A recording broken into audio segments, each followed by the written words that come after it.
Did you know the government finally admitted UFOs are real? No, they didn't. At least not at the recording of this video. And who spells like that? Is this someone recently fired? Or is this a new hire? So you guys know that I enjoy a bit of high strangeness. I enjoy things that are a bit fringe, a bit out there. On this episode of the Higher Frequency Network, we're going to have a conversation with Greg Bishop, author, host of Radio Mysterioso, about why people diss the disclosure movement. We're looking at something. I don't want to be told what to think, especially about this, because if I'm told by an authority how to frame this, then that's all I'm ever going to see. I'm Renee, and this is the Higher Frequency Network.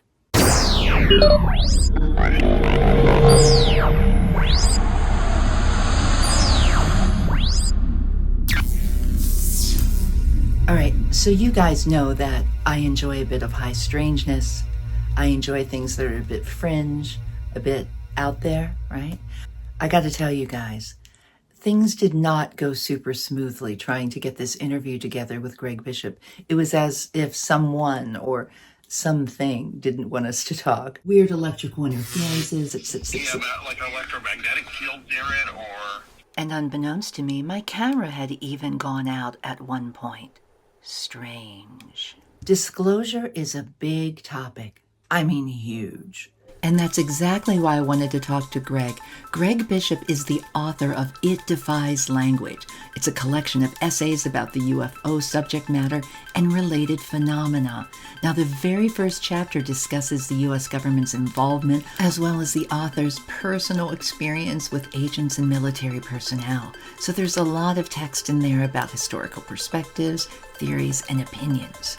Greg is also a longtime associate working with the Coast to Coast AM radio show, America's favorite late-night talk show about the weird, paranormal, and bizarre.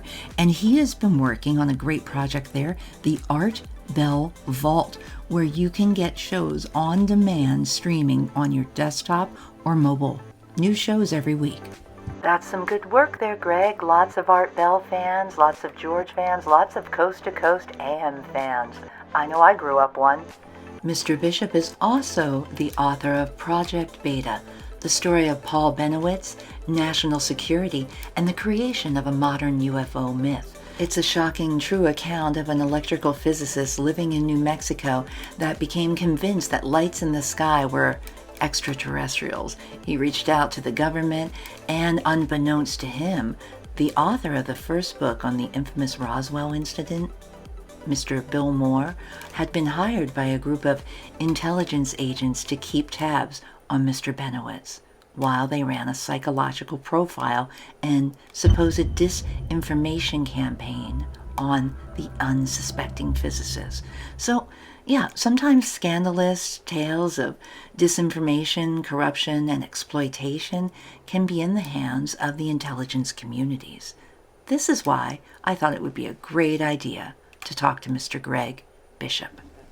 Greg was doing some traveling. He's back and forth to a lot of conferences these days, working on UFO research, UAP research. And I caught him when he was in the car.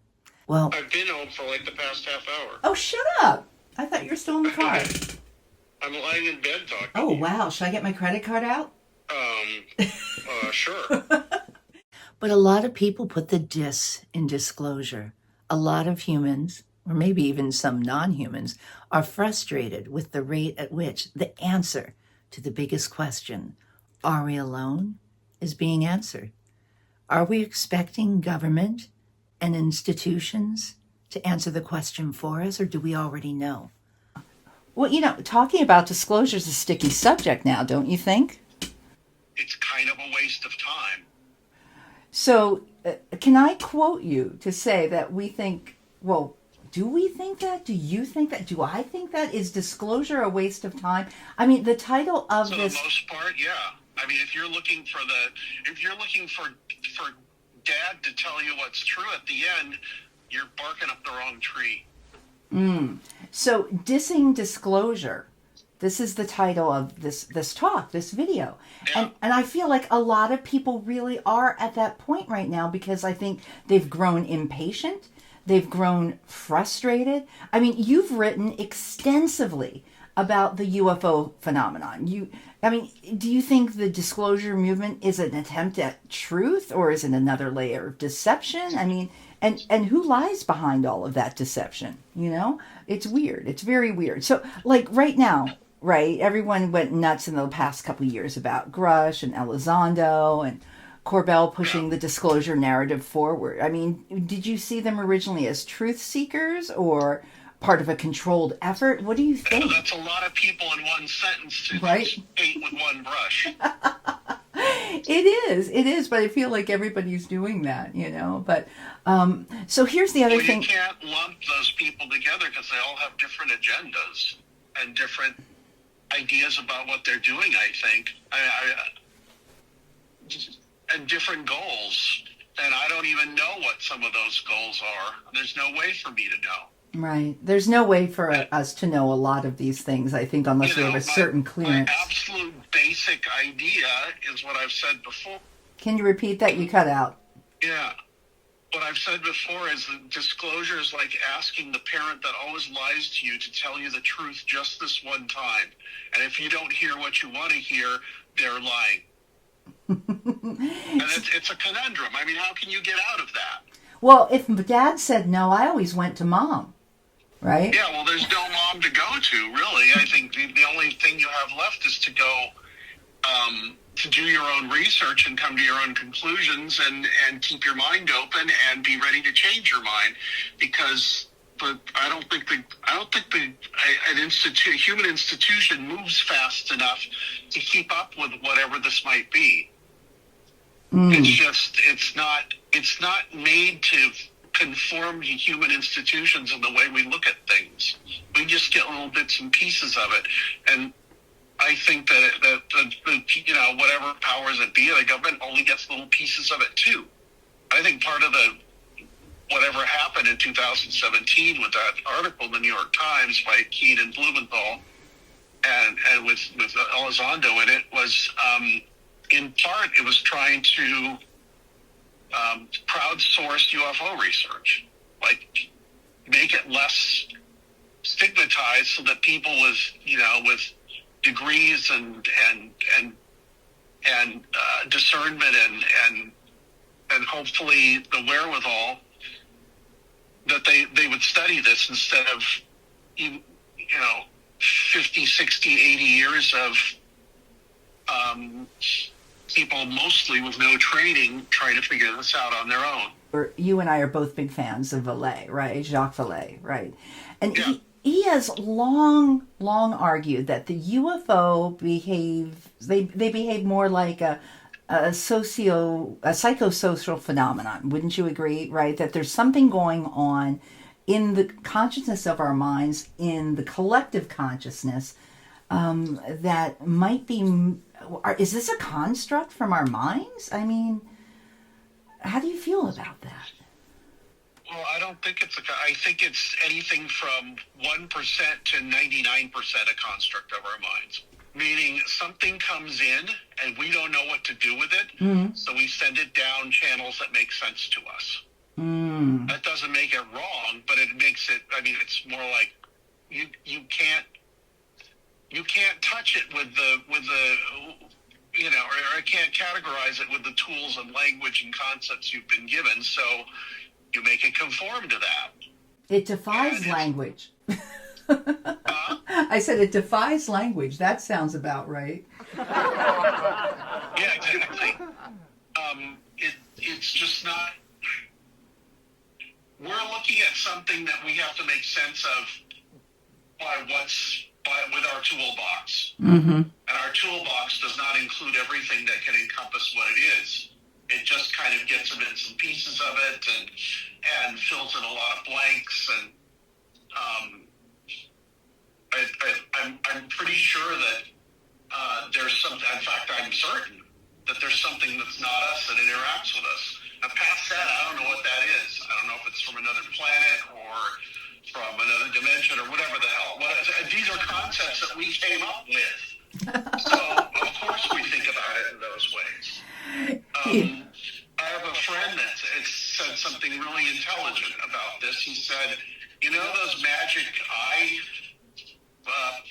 artworks or prints that used to be very popular in the 90s or whatever, where you stared at this like field of junk until a 3D picture came out?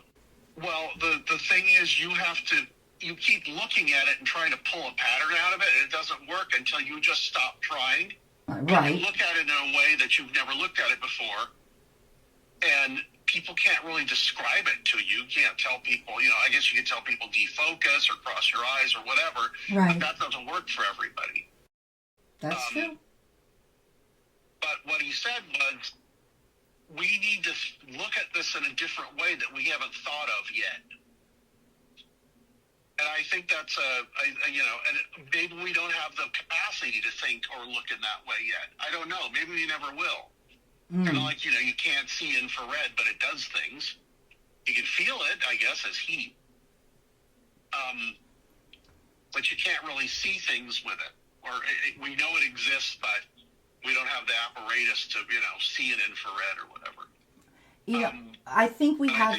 I was just... Same thing.